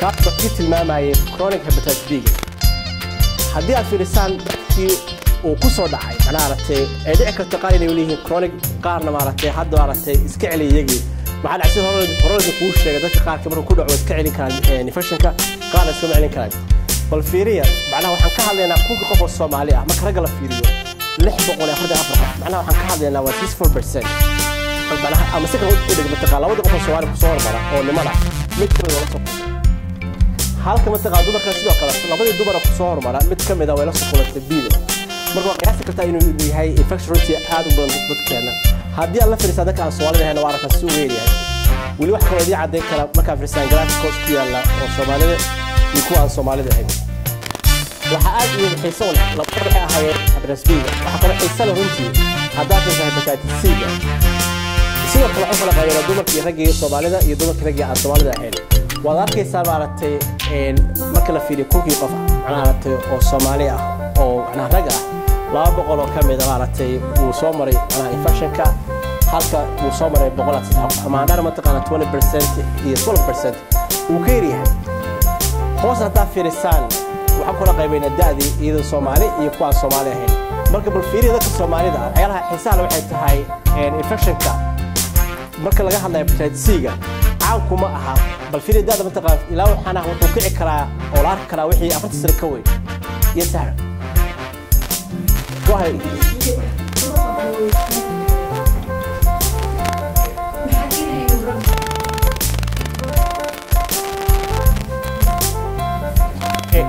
very good question. Asking why is more common in men than women. I think earlier maybe it was Dr. Jovanovic or maybe Dr. Korman did mention for some reason it's common in men. I don't know. No idea. To do with biology.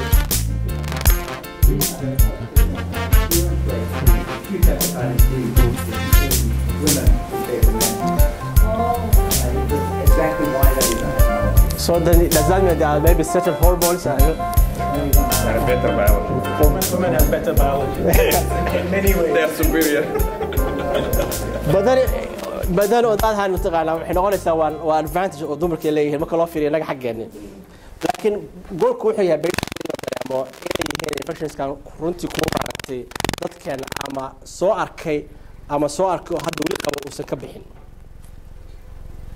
marka sida waxaan ka hadlaayay basically dadka Soomaalidu kan fiirino wuxuu ku badan yahay oo macnaha lagu arkaa wixii 40 sano ka weyn macnaha dadka dhalinyarada mataqaa kuma muuqdo macnaha arkaysa wuxuu ka caay graafka markii 40 sano la gaaro halka daa fiirsan dadka maaragtay aan Soomaalida mataqaana maaragtay ilaa maaragtay yar xataa way qaban sida marka dadka hadda runtii maaragtay waa weyn oo hadda 40 sano wixii ka weyn waxaan marka aniga aan isleeyahay waa dadkii Soomaaliya soo joogay hadda xusaan dadkii Soomaaliya soo joogay waa tii hadii qof harag ku dhaco waxa loo dirjiray farmashiya waa tii maxaa saaxiibada lagu diri jiray runtii qayb wax ka qaadsa islaahay aragta ana shuu inagu raacay xalaal iyo xasan oo qarshe inay fidiso maaragtay cudurkan maaragtay sida sidoo kale xataa dhiiga dadka lagu shuujay ilaa hadda ka fiiriya malaha waxa la isaga shubaya xataa isbitaalada dadka la geenayay foosho waxa dhici karta inay nadaafadooda aysan u wanaagsaneyn marka runtii waxa marka arkaysaa oo asdee kartaaba dadka weyn oo Soomaaliya macnaha maaragtay waqti ku soo qaatay وكون رنتي أوبان إن أد لوجا فيريو معناها رتي إن لوجا بارا لبضة especially ما رتي سيد وحكلوا منطقة هدايا لوجا هذا مركلا هذا لوجا كهذا لو أنت بدي والدفاع وجهك الدياري لكن وحال لعكرة تدور منطقة كم ده إن إسكان ذيفيان وحلوش غرب شيء تمر لكن ضد باجي عن ذيفين كنا مركو حلو كلا صار كلا سيد ما دام كسب سيها آرنا وياها وحلفين كلا آرنا دي فيروس إنه ولي مش جرتو إنه سنجرين marka dadka fiirsada Soomaalida iyo dadka Soomaalida hemba runtii dadkii qabay macnaha aragtay ama aha positive ku aha antibody-ga waxa arkaysa aaradan xukuyin positive marka virus ku jira marka boqolkiiba 93 qof oo kamid dadkaas waxay qabaan runtii active chronic hepatitis C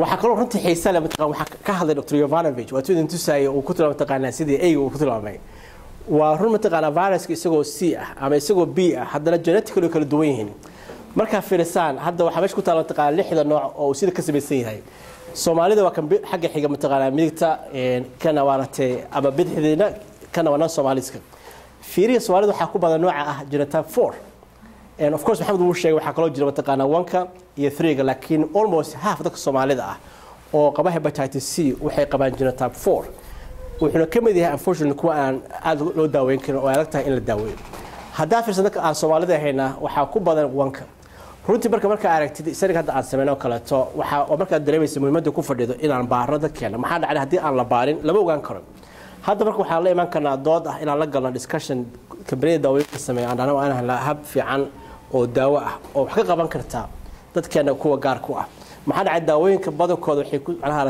lagu macnaha marka la soo saarayay dad waxa la isticmaalaa Soomaali ahayn wala markaas runtii dhinaca Soomaalida in laga rabo hadii maaragtay leenaga codsado inaan qayb ka qaadano cilmi baaris socoto inaan qayb ka qaadano maxaa dhacay hadii anaga aan qaybta qaadanin cilmiga lama helayo waxa kaloo maaragtay ogaanay 3 qof oo dadkii maaragtay aan fiirinay inuu ku dhacay kansarka beerka waxyaalaha yaab kala taqaana waxay tahay hadda soo baxday runtii hore lagu arko umadaha kale to dadkii 3 qof oo ku dhacay kansarka beerka boqolkiiba 80 macnaha waxa ugu wacna hepatitis C halkii inta kale ma taqaana ay tahay B marka la fiiriyo runtii hadaan uu ka hadlay Dr. Xasan ka hadlay waxa nagu badan marka la fiiriyo frequency-ga B-da laakiin marka noqoto kansarka ku dhacay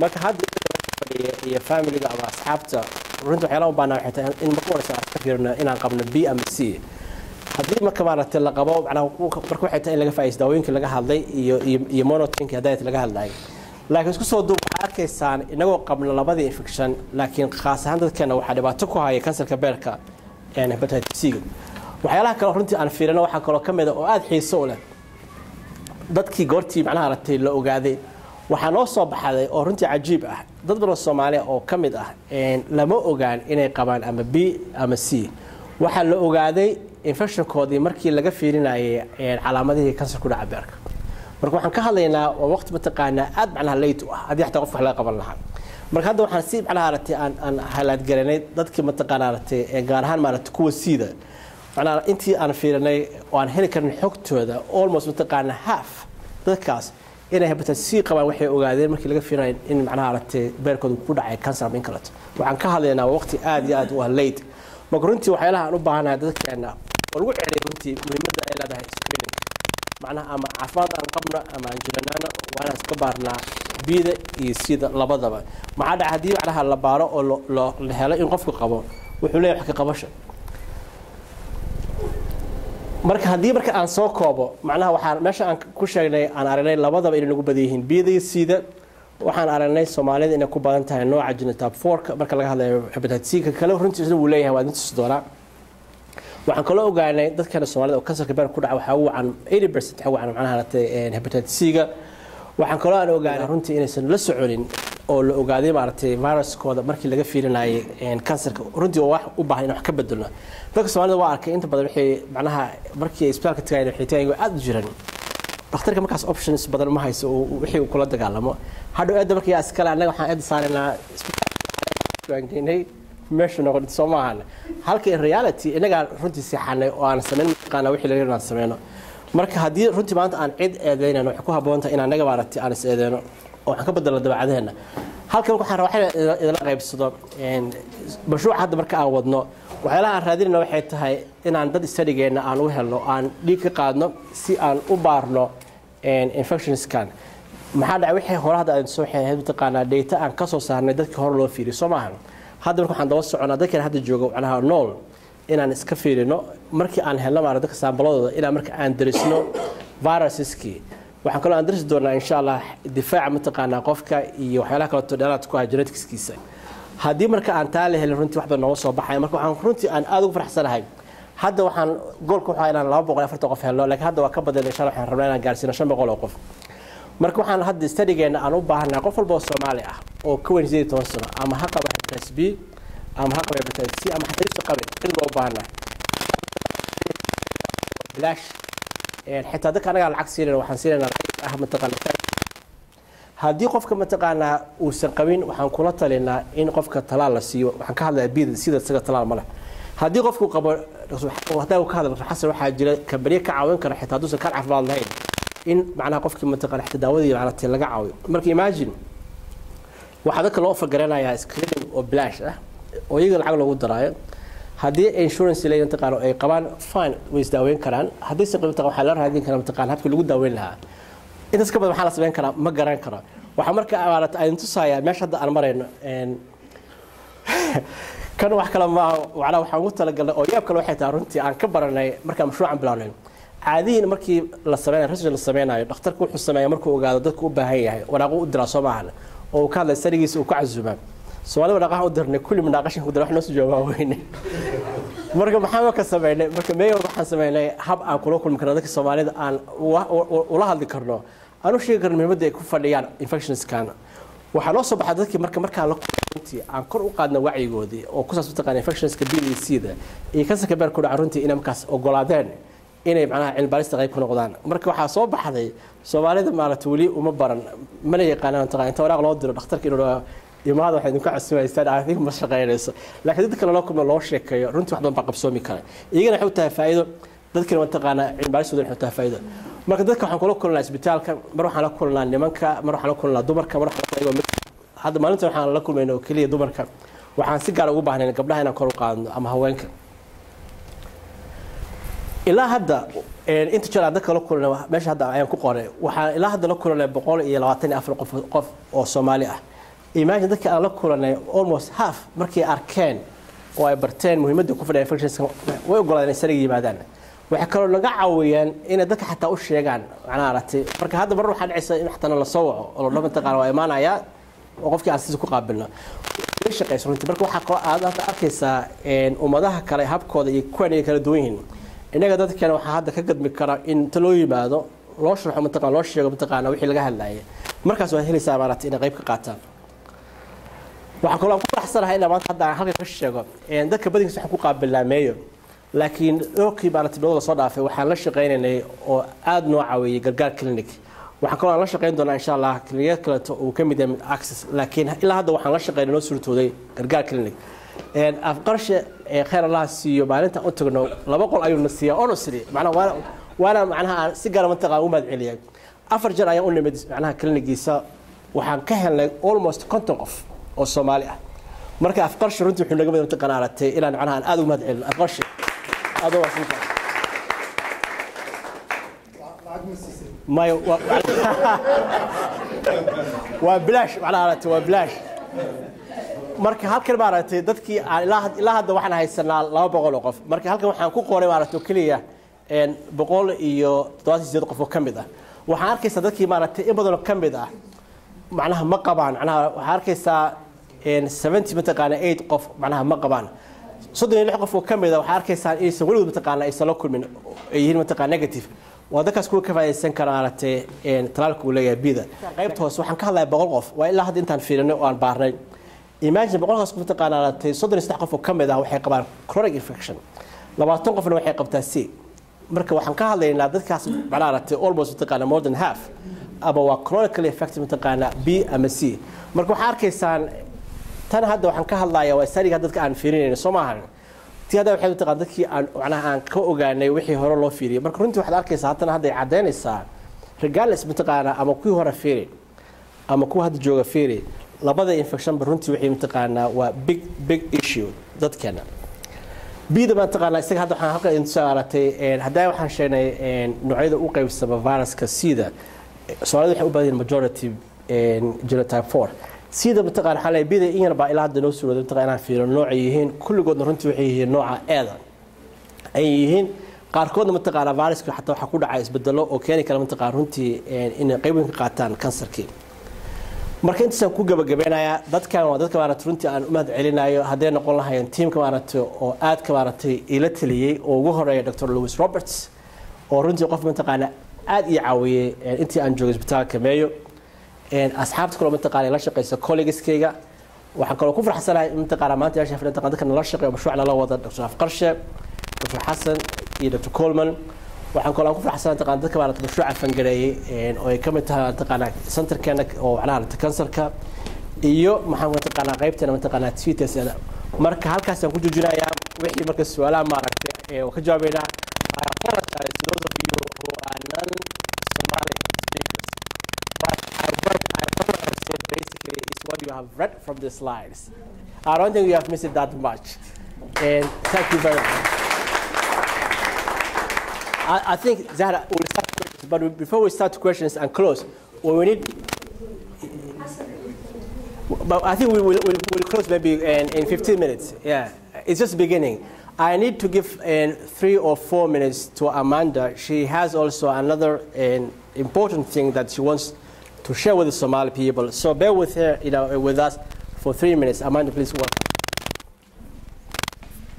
Come here. Don't.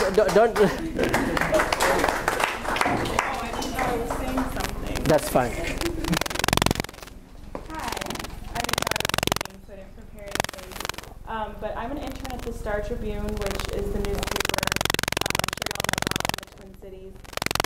And I'm working on a story that affects public health and the Somali community in particular. So I'm looking to speak to people about organ donation, attitudes about it, and ways that it's being, ways that the issue is being helped or aided in any way. If anyone knows anyone with any familiarity with the topic, I'd love to speak with them. I've spoken with a couple of these very knowledgeable gentlemen that you've seen, of course. It is a public health issue, and this relates directly to it. So, yes, I didn't know I was speaking yet again, but this was a great event, and thank you. I'll be here afterwards, and feel free to come speak to me. Thank you. Thank you very much. Thank you.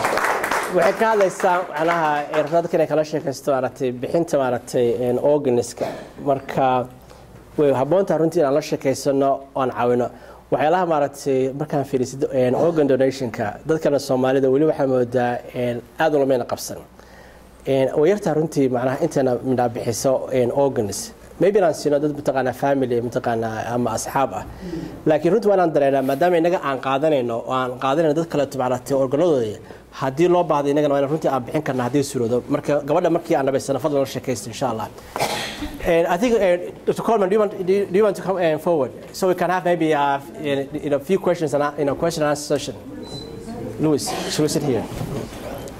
I've got you. And what is laba shay ayaan rabay inaan u sheego ummadda Soomaalida oo qaxootiga ku ah gobolka Minnesota waalidka iyo dhalinyaradaba maxay ahayd shaqooyinka caafimaadku waa farbadan yihiin qofka oo shaqooyinka caafimaadka galana shaqo weyskiisu xoog buu hooseeyaa marka haddii aad gashaan nursing maxaa la yidhaahdaa ardayda oo medical schoolka ama had gashaan maxay ahayd laboratory technicians radiology technologists waxaasoo dhan shaqooyin baa lagu helaa oo xoog uga fiican shaqooyinka kale mana dhib badna sidaa umalaynaysan wixii qayrkaa sameeya waad samayn kartaa waxaan idinku dhiirigelinayaa inaad xoog u gashaan ood ka fakertaan hadiyo goor marka carruurtiinna ay rabaan inay doortaan jaamacadda waxyaalaha caafimaadka ku saabsan midda kale aan ku weydiin lahaa Dr. Xasan waxa weeye waalid fara badan oo Soomaaliyeed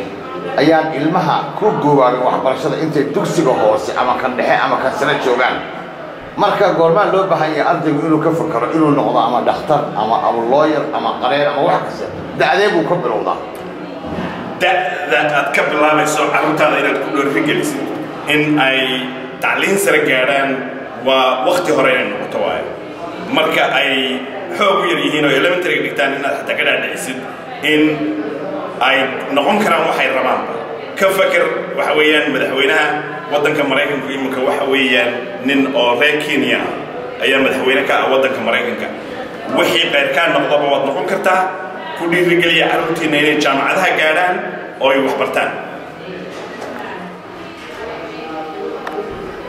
magacayga waxaa la yidhaahaa Dr. Maxamuud Daahir Qarshe waxaan ahaa dhakhaatiirtii dalka Soomaaliya oo kusoo baratay iminkana waxaan ka shaqeeyaa dalka Mareykan waxa aan joogaa xarunta gargaar clinic loo yaqaano oo aan anigu hadda oday ka ahay fariinteyda ugu muhiimsan ee ummadda Soomaaliyeed gaar ahaan waalidiinta aan u sheegayo waxa weeye inay carruurtooda ku dhiirigeliyaan inay si wanaagsan wax u bartaan oo ay galaan cilmiga dhakhtarnimada iyo takhasuska kala jaadka ee dhakhtarnimada la xidhiidha arrintaa aad baynu ugu baahannahay aad bay ugu yaryihiin dhakhaatiirta Soomaaliyeed ee Mareykanka ka shaqaysa marka waxaan Soomaalida gaar ahaan waalidiinta aan aad ugu boorinayaa in carruurta loo sheego in ay samayn karaan oo ay qaban karaan wax kasta oo qofka cali uu qabto ama annagoo ka nimi Afrikaba aan qabanay